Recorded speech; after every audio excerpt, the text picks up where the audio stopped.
Hi, everybody. Jean Humbrecht with Humbrecht Law, criminal and traffic defense attorney in Manassas, Virginia. Welcome to my weekly local business spotlight, but today it's just a spotlight presentation. I have a very special guest, a colleague of mine, and someone that I am glad I can call a friend, Ben Baldwin. Ben Baldwin is the Republican candidate for the 31st District in the Virginia House of Delegates. He just announced yesterday, I believe. Ben is a Marine Corps veteran, financial advisor, and proud Virginian. He's running to be an advocate for a more efficient and effective state government so that we can rebuild our economy, get our children back to school, and get our businesses back to full capacity. Ben has been married to his wife, Nikki, for 11 years, and they have one son, Cameron, who is in the second grade. I'd be interested to hear how that's going with school. He is a member of the Prince William Chamber of Commerce, where he participates on the Veterans Council and Economic Development Committee. So I actually first met Ben through Marvin Powell's roundtable that we both attend, which is Tuesdays at 12. And if you guys are regular watchers, you have seen Marvin before. And I met Ben for the first time in person in real life at a Chamber of Commerce event back in October. I think one of the first live events I went back to after everything started shutting down. And I saw him and it's like, is that Ben from the roundtable? Because I'd never seen him before. So that's how I know Ben. Ben, I'm going to turn it over to you now to just tell everybody anything else that you want to say, just briefly about yourself, and then we'll start to get into a question and answer. And I do want to invite anybody watching to go ahead and type any questions in the comments, and we will make sure we try to get them all answered while we have Ben here today. So Ben, I'm turning it over to you. Awesome. Thank you very much, Jean. I'm very happy to be here. Yeah, it was pretty fun back in October when we were at that bowling event. It's kind of like, you know, when you're a kid and you see your teacher outside of a classroom setting, Yeah. and you're like, do I go talk to them? Do I say hi? Do I acknowledge them? But it was great to see you there. She's really good at picking up the 7-10 split, so that's a plus there. So bear that in mind, folks. So yeah, my name is Ben Baldwin, and I am the Republican candidate for the Virginia House of Delegates for the 31st District. If you're kind of wondering where that is going to be central towards eastern Prince William County, coming up to the west side of 95. So think Montclair, portions of the unincorporated section of Dumfries, and then towards Minnieville Road. And then also we have Fauquier County, the east central portion, so just south of Warrenton, kind of the central corridor, kind of where like the rural crescent is for Prince William County, Fauquier County area. As you mentioned, I am a Marine veteran. I proudly served my country for 10 years as a captain in the United States Marine Corps. I am the son of a retired Alexandria City deputy sheriff, and my mother is still a Catholic school principal. So as you can imagine, there were two things that happened in my childhood. One, I didn't get away with anything. And two, service towards my country and my community was something that was ingrained in me from a very early age. So I flew F-18s in the Marine Corps. Most specifically, I was a weapons systems officer. So think of that as the guy in the back seat, or Goose from Top Gun, if you will. And my responsibilities were, apart from telling the pilot where to go and what to do, we were also responsible for, if there was an air war, we would manage assets in the air war. And most importantly, our primary role was in close air support for troops on the ground, making sure that we delivered ordnance on time to protect the men and women who are on the ground who are in combat. I served for 10 years, predominantly over in Japan in the Western Pacific Theater. And then in 2016, I separated from the Marine Corps at the rank of a captain and went into financial service, where I work currently as a financial advisor. And I saw that as a continuation of my service from my country to my community, taking the leadership lessons that I learned, the ability to brief and speak on things and communicate in a clear manner, and applying that to the everyday kitchen table issues for average Virginians here. Now, when people say financial advisor, financial services, people tend to think, oh, you work with rich hoity-toities and stuff like that. And no, but if you know any, send them my way. Predominantly, I'm working with the entire spectrum, from grandmothers who are looking to set up college funds for their children, to people who just got married or just bought a house and they want to make sure they're doing their budget right, to people who are looking to retire in the next 5 to 10 years and want to make sure that they have enough for retirement, or people who want to make sure that they have money for their children or their grandchildren. So I talk to people and we hit at the heart of matters which are crucial for folks in their entire lives. And so it's something I've been very proud to do. It's a very rewarding job. And what makes it even more special is I feel like I'm lifting a weight off of people's shoulders when I'm able to help answer these questions. Why I'm running is I've seen what's happened down in Richmond with career politicians. And when you messed up with your parents and they found out when you screwed up, and they told you that they weren't mad at you, but that they were disappointed. Mm-hmm. You know how that hurts so much worse? That's where I am right now with Richmond. It's one thing, I think, to sit on the sidelines and gripe and complain and maybe post a Facebook, meme or something and think to yourself, haha, got him. But it's another thing entirely to put your toe up to the line and say, I want to do something to make a difference. I want to do something to make a difference. I want to get Virginia back working again for Virginians. This pandemic has showcased how inefficient our state government is, from the slow vaccine rollout to slow reviews for unemployment claims. We have to do a better job in this Commonwealth, and I will be an advocate for a more streamlined process. This is important because our economic recovery, really everything, hinges on how we handle the pandemic going forward. When it comes to getting our children back into schools, when it comes to getting our businesses back open and working at full capacity to the best of their ability, everything is tied to how we do with the recovery going forward. I want to get our schools back open again. Virtual learning has been atrocious. It's not been successful. It hasn't helped our kids. We've seen story after story and report after report. There was a news report out of Fairfax County in the fall that said that failure rates are going through the roof. Or basically, if you were a marginal student before the pandemic hit, after the pandemic hit, you're failing. That is a disaster for our children, and especially for our younger children. Cameron's my son, and he's in second grade, and he is the brightest person in the world. No account to me. It's not anything me. It's all Nikki. I can assure you of that. I see in him the struggle. I see in him, the difficulty to comprehend. Frankly, the boredom, because he's sitting in front of a computer screen for 6 to 8 hours a day. Now, we can't even do that as adults, but we expect our children to do that, and we expect them to learn. And they're not learning. Our children want to learn. Our teachers want to teach, and we need to do whatever we can in order to make sure that can happen. Now, fortunately for us, the science and the facts are on our side. The American Association of Pediatrics has already come out and said that the risk transmissibility for children is very low, and even if they get it, the severity is very low. And the Center for Disease Control has come out and said that we can have in-person schooling here in Virginia. There's no excuse to not do this. We can do this. We just have to have the political will and the moral courage to do so. And I want to do that for our children, which then helps out our parents, which then helps out everybody else. Lastly, public safety is something that is important to me. And there are some things that have been happening down in Richmond, which it's one of the consequences of the belief of good intentions, but not seeing the second and third order effects. For example, there's a bill right now down in Richmond called HB 2231, which is a mandatory minimum repeal. Now, in this bill, it repeals most minimum sentences, even for crimes involving guns, selling drugs to children, and even multiple offenders. Now, I am perfectly happy to consider reforms to the criminal justice system here in Virginia. I think it's always a responsibility for us as a legislature to make sure that the laws that we have on the books are fair and equitable. But I think we paint with too broad of a brush.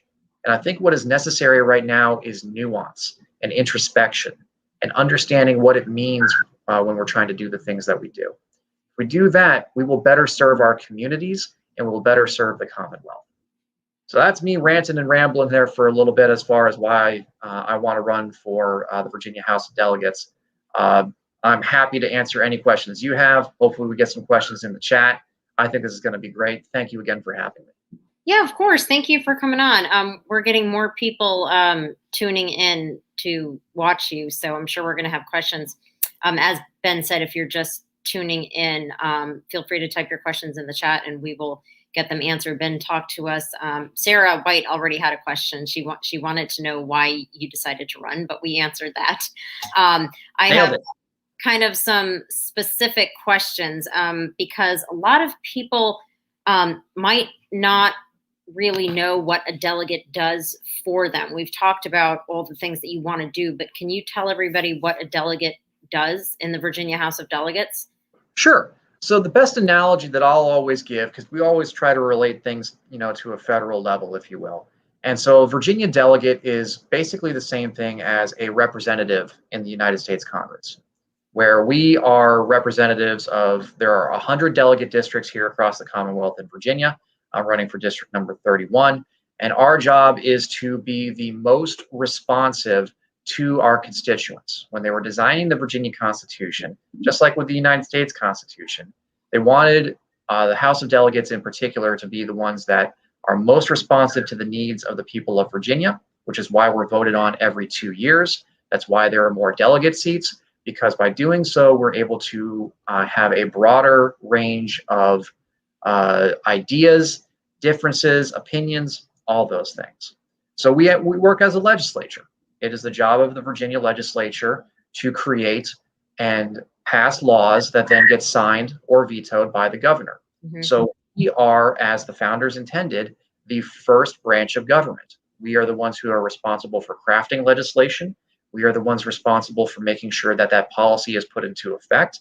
And we are the ones that are responsible for compromising when it is necessary and holding the line when it is absolutely necessary. That's what a delegate does. That's probably the best I have ever heard. I don't know why I have an echo going on, but that's probably the best description I've ever heard, probably better than the Schoolhouse Rock video about how a bill becomes a law, which I didn't fully understand until I worked for Congress. But anyway, United States Congress, not the Virginia version of Congress. So in terms of the area that you would represent, you mentioned parts of Prince William County and parts of Fauquier County. Mm-hmm. Is the city of Manassas included in there? The city of Manassas is not included. If you look at where the boundaries are, basically look to where in Prince William, where Minnieville and 234 link up. Right around there is the border for that. The city of Manassas, I believe, I'll have to double check and make sure, I believe is covered by the 50th delegate district. I'll have to double check that, but I want to say that that's the case. Oh, that's okay. You said there are 100 different districts in Virginia. We don't need to go. I was just curious because there are probably some people from Manassas City watching. Well, I'm happy to have them. Happy to have anybody. So Ben, while I'm asking the rest of the questions, if you could send me or pull up, and I can give you. You have the ability to share your screen. If you can pull up your website so we can show everybody where they can go to find out more about you. Absolutely. You can share your screen and I just have to click accept, which I will. All right. So another question I wanted to ask, you mentioned getting kids back to school and the CDC guidelines coming out or that came out that said that the risk is very low and they're less likely to suffer, severe consequences. That's me paraphrasing than older mm-hmm. people. I'm just curious if there's any data with that about them, about children, possibly, bringing it home and affecting other people there. Sure. The biggest thing that we've seen is when it comes to transmissibility and level of risk, the highest actual level of transmissibility and risk comes from teachers. And so what we want to do, and what I'm fully behind doing, is making sure that we vaccinate our teachers. Get, their front line, let's get them vaccinated, because if they're vaccinated, then that's going to be a safer environment for the children to be in and to work. So it's one of those things where if you take care of one group, by doing that, you're able to then protect the other group. And we're seeing now that vaccines are finally starting to roll out more. I think the news today from the FDA was that the Johnson & Johnson vaccine it was either approved or it passed one of its critical tests as far as the FDA was concerned. That And was so, go ahead. Sorry. I don't know. Yeah, that's the single shot. And Yeah. so that's a game changer, because it's one thing if it's the 2-shot and the booster, although now there's data that's coming out that says that really for those 2 shots for the Pfizer and the Moderna versions, you really only need the one. You can get away with having, not getting the booster as rapidly as possible. The Johnson & Johnson vaccine is a game changer because it's a single shot. So we are on the verge of winning this fight against COVID. We are going to win this fight against COVID. And so now we need to start acting like we are winning this war. We are going to have rear guard actions. We are going to have things that we're going to need to do to make sure that we don't have any surprises and flare-ups. But we need to start preparing Virginia for when we come out of this, because we are going to come out of this. Sarah asked a question. I'm going to ask this question, then I'm going to get my headphones because I don't know what's causing that echo. She said, what first got you interested in politics? I think that's actually a very interesting question. Thank you. That's good. Thank you, Sarah. If you ask my wife, she'd probably like smack me upside the head and say, I've been telling this dummy to do it for years. Honestly, it's really come from a lifetime of public service in serving my country. I had the privilege to serve and be responsible for the most precious commodity that we as Americans have, and that is our nation's sons and daughters. It was one of the greatest honors of my life to be an officer of Marines and to see what those young men and women would do every day. And so from that, it's personal to me of I want to make sure that the America that I represent doesn't put those young men and women in harm's way. So that's from like a national standpoint. And then I really started to focus more on the local over the past couple of years, but really was driven home last year, over the past year, because as we've seen and as we found is, although Washington is important, there are things that Washington does which don't necessarily affect your life on a day-to-day level. Mm-hmm. But there are decisions that are made in Richmond every day that affect you on a day-to-day level. Our schools were shut down because of guidance from the governor. Our businesses were closed because of executive orders from the governor, not from the White House. And so local government is important, and it's the first place where we have to make sure that we take a stand for what we believe in and serve who we want to serve, because those are the people who really have a say in what our daily lives are like. And I think more and more people are starting to notice that. And there's a lot of anger out there, which I can completely understand. There's a lot of frustration. There's a lot of, these people aren't really listening to us. And I want to work to bridge those divides, to listen. We talked all the time, when I was in the military, if you've got 2 ears and 1 mouth for a reason, you should be listening more than you talk. So we need to listen to the people in our communities. We need to understand where it is that they're coming from. And we need to provide, the service and the guidance, not the commanding and the dictating that we've seen here over the past couple of months. Mm-hmm. You mentioned a couple things I want to follow up on, and Sarah has another interesting question. If you all don't remember, Sarah White was on the show a few weeks ago when she announced she is running for delegate in the 53rd district, which encompasses Falls Church and the Mosaic district. But you mentioned the governor shutting down businesses basically with all the executive orders and everything. And you mentioned that was one thing that was very important to you, getting businesses back to full capacity as quickly as possible. Mm-hmm. So I was wondering if you can maybe expand on that, what you intend to do, what you think is realistic, because I mean, we've all seen it. Some of us, some of our businesses have not slowed down, some have gotten busier, and some people totally lost their jobs. Some businesses are completely shutting down. So what is it that you intend to do to get everything operating back to normal so our businesses are not suffering the way that they have been? I think the big thing is, once again, making sure that we have an environment here in Virginia that allows businesses to grow and thrive. Sarah is part of the restaurant commission and works a lot in restaurants, and she'll tell you that they've had, I don't know, probably an exaggeration, but let's say 800 million different versions of how they're supposed to do their job throughout all of COVID. I'm sure that number is wildly off, and if Sarah was chiming in, she'll probably say higher. The biggest thing that I see is, while I understand the need for emergency powers, we have a legislature for a reason. We have the legislature here in order to make sure that the executive does what is required of them and no further. And the concern that I have from a legislative standpoint, from a separation of power standpoint, is if the legislature is not consulted, if the legislature is not involved, and the executive is making decisions on their own, those decisions may be well-meaning. Those decisions may even occasionally be the right one.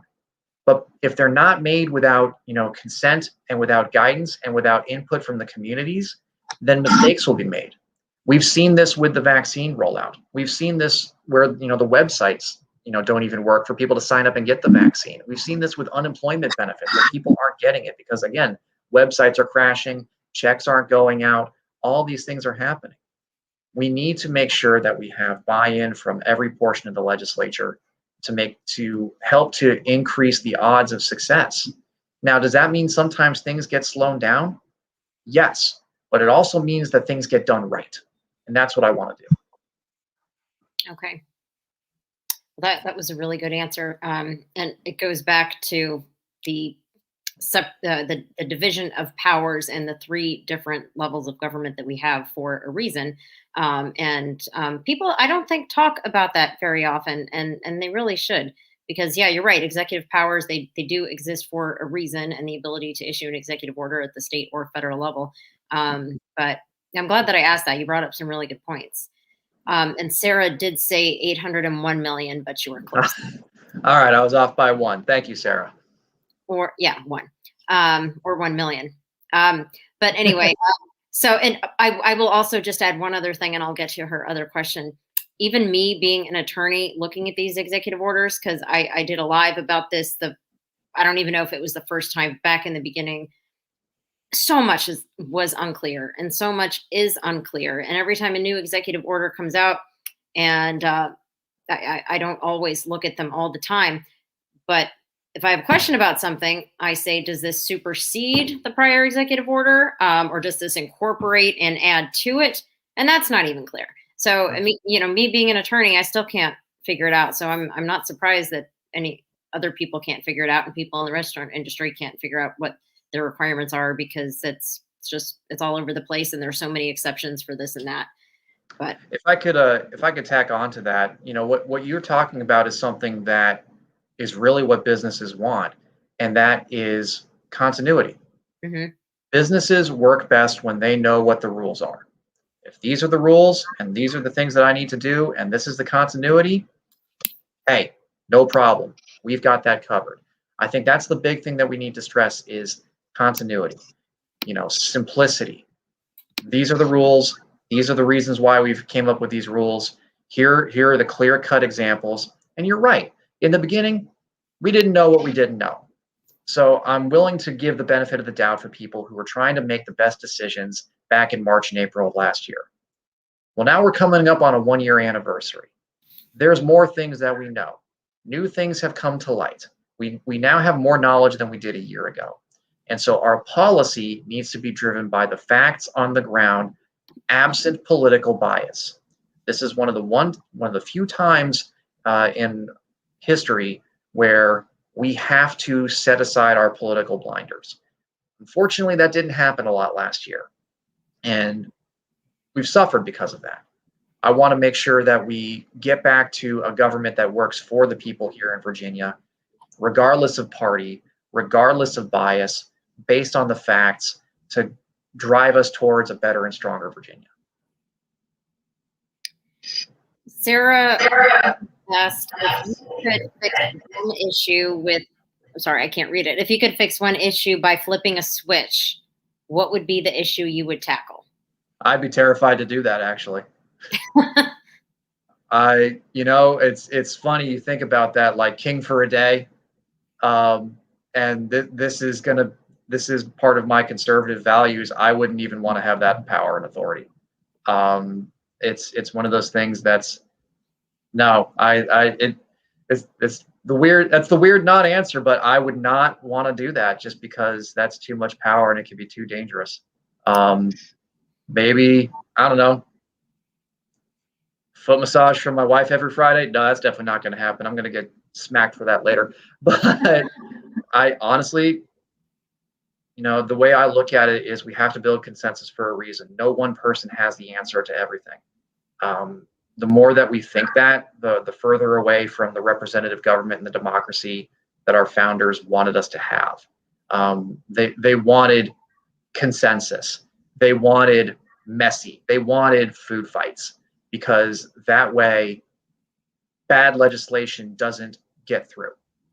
The job of a legislature is not to pass as many laws as possible. It's to prevent bad laws from being passed, to have the debate, to take the time to focus on the issues. And that's what I want to do. That was a good based on what we just talked about with the executive orders. But I actually had a question come in via text that maybe asks the same question in a different way. Okay.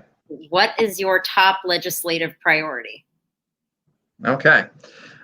So my top legislative priorities, first and foremost is getting our, schools back open again. Then making sure our economy is working for us. Liberalizing, opening up the economy to make sure that it works for all Virginians, and every Virginian has an opportunity to start a business and to succeed and to be the best version of themselves that they want to be. I believe in limited government and enabling you as an individual to be the own agent of your destiny, because you know more about yourself and you are your better advocate than I could ever be. So what I want is for you to be able to succeed. Now that means when it comes to, economics and things like that, I am in favor of reducing as many barriers as possible to enable you to build a business, to grow a business, to protect your business, and to want to have businesses come into here to Virginia, because that rising tide lifts all boats. In the short term, like I've said before, we're dealing with COVID, and we're on the tail end of COVID. We're basically, in Act 3 of the movie where the cavalry is coming over the hill, and we just need to hold the line for as long as we can, and the troops are coming. We're getting there. And so now we need to start to do policies that are going to push Virginia back out there, push Virginia forward, get our schools working, get our businesses going, get the state working again. That's what we need to do. And that's how we will get out of this pandemic. That's how we will recover. Not through government programs or, massive bills from Washington that sends money to Richmond that then doesn't get spent. And then people cry poverty because that money hasn't been spent and they want more of it. No, the way that we do that is by enabling Virginians to get back to doing what they do best, and that is providing for their families, starting businesses, and being the best that they can be. That was checks in the mail, Gene. Thank you. I actually I don't know what's causing that echo, but I wanted to take a kind of a different turn actually, because I thought about this earlier and I should have made notes. You're aside from the military, your background is you're a financial advisor. So I'm wondering if you can maybe give any insight specifically from that end in 2020, what you've seen in terms of people losing money, people worrying about money, just, what maybe and any insights you can give based on your particular career position in 2020 after COVID hit. Absolutely. This was, it was a learning experience for me, going through that, because I've only been a financial advisor for 4 years, and the last major, economic disruption or anything significant was back in 2008. So, I'm coming into this, with eyes wide open. And in March of last year, we saw, when the pandemic hit, massive sell-offs in the stock market. We had circuit breakers getting tripped, which for those of you who don't know what that means, basically when the stock market, pick your index, Dow Jones, S&P 500, whatever the case may be, when it falls by 7% in a day, just at any point during the day, they automatically halt trading for 30 minutes. If it continues to fall after that and it falls to 15%, they halt trading completely for the day. We tripped circuit breakers, I think something like 3 to 5 times in a 4-day period during the real rough go of it there in March. And at the time, I had 230 clients. So I was responsible for 230 households, which meant I was on the phone to 230 different people, proactively telling them, here's what we're seeing, here's what we need to do. And my job in that was to remind them of the big picture, because it's real easy to pay attention to the news as it's happening and start to get that short-term thinking. I would often joke with my clients and say that people make short-term financial decisions based on greed and fear. People make long-term financial decisions based on math. And so I called all of my clients and I told them, listen, it's going to get ugly for a couple of days, probably for a few weeks when it comes to the stock market. The best advice that I'm going to be able to give you is don't open your April statement. Don't even look at it, because all you're going to do is get mad because you're going to see how much money you lost. And then you're going to call me up and get mad at me for you losing money. And then I'm going to remind you that there was a global pandemic that took the market down by 30% inside of a week. And you're going to go, oh yeah, that's right. Forgot about that. Never mind. So don't look at your April statement, and we're going to review things 6 months from now. If after 6 months we're still in a bad position, then we're going to make changes. So I did that with 230 of my clients. The overwhelming majority of my clients, when I did that, said, Ben, I just figured you had it. I'm glad to hear that you're paying attention, but I trust you. That was huge for me, because that was work that was borne out over years of working with my clients and saying, educating them. Hey, here is what we see. Here are the big things we're planning for. Yeah, we're going to make some tweaks around the edges. We're going to do some things to make sure that if there's something that's working, we're going to promote it. If there's something that's not, and it hasn't been working for a while, we're going to change it. But the larger end goal is still there. And so we're going to drive towards that. And so again, 230 clients, overwhelming majority said, cool, glad you told me about it.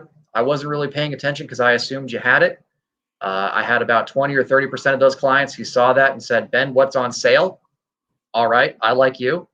And I only had 3 people who just couldn't deal with it and needed to sell. And that was their right. And so if they wanted to do that, they could do that.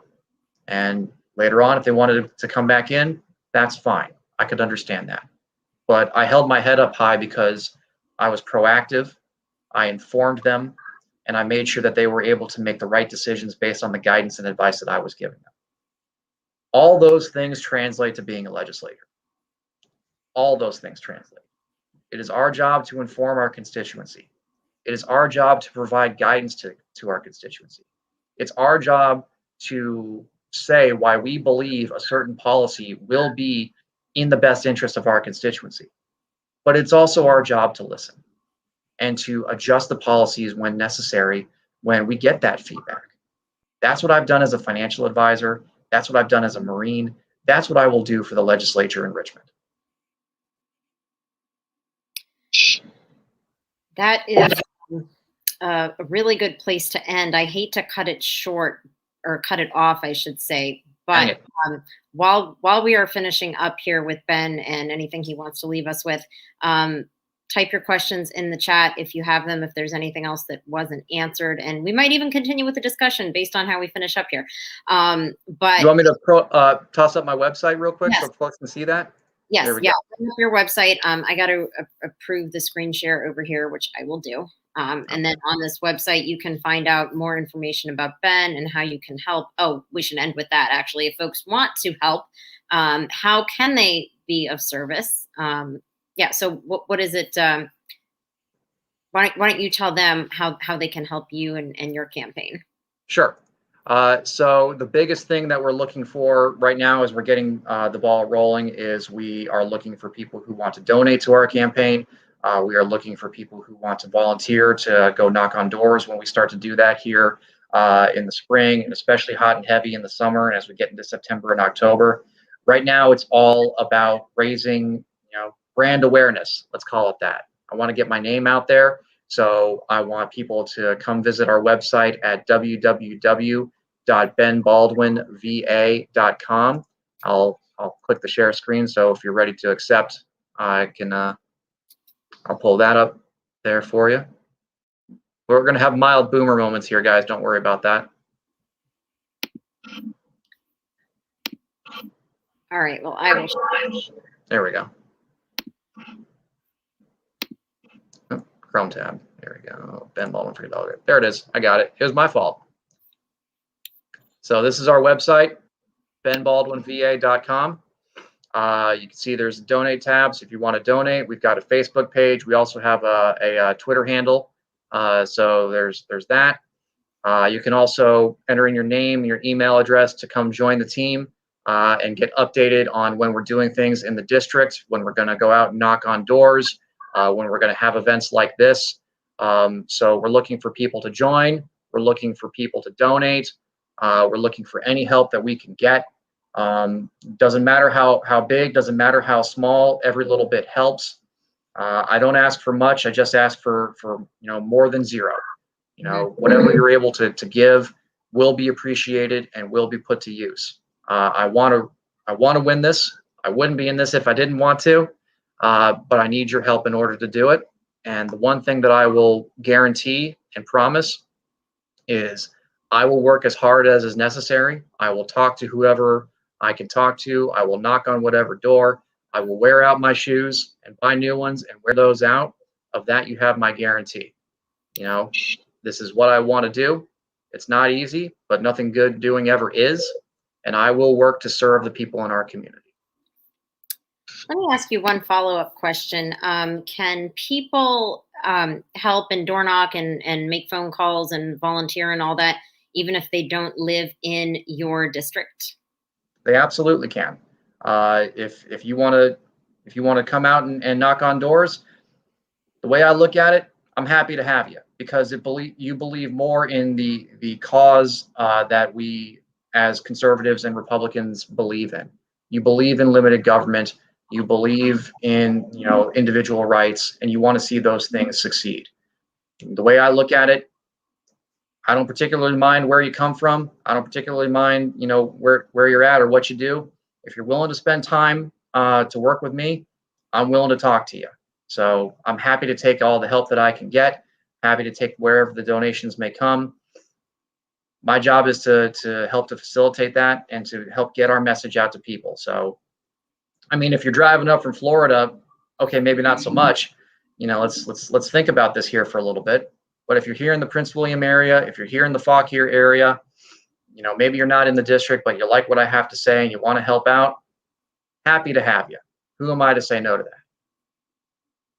That's another great response. Yeah, I just wanted to point that out because if there's anybody watching that has not worked or volunteered on a campaign before, you don't have to live there to work on the campaign. You can help anybody in any district or area as far as you want to travel. If you want to come from Florida, come from Florida, but there might be some smarter decisions to make there.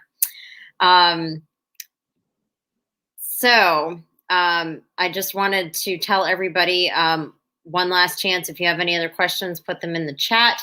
And if this is the first time you are watching one of my videos, or if you have not liked and followed my page, like and follow my Facebook page so you can get notifications when I go live and have other spotlight presentations and webinars like this. And also you can subscribe on YouTube because I set this up to also live stream on YouTube, and we will find out when we're done if that actually worked. So if you're watching this on YouTube, subscribe to my channel. So with that, Ben, is there anything else that you want to discuss or say before we sign off for the day?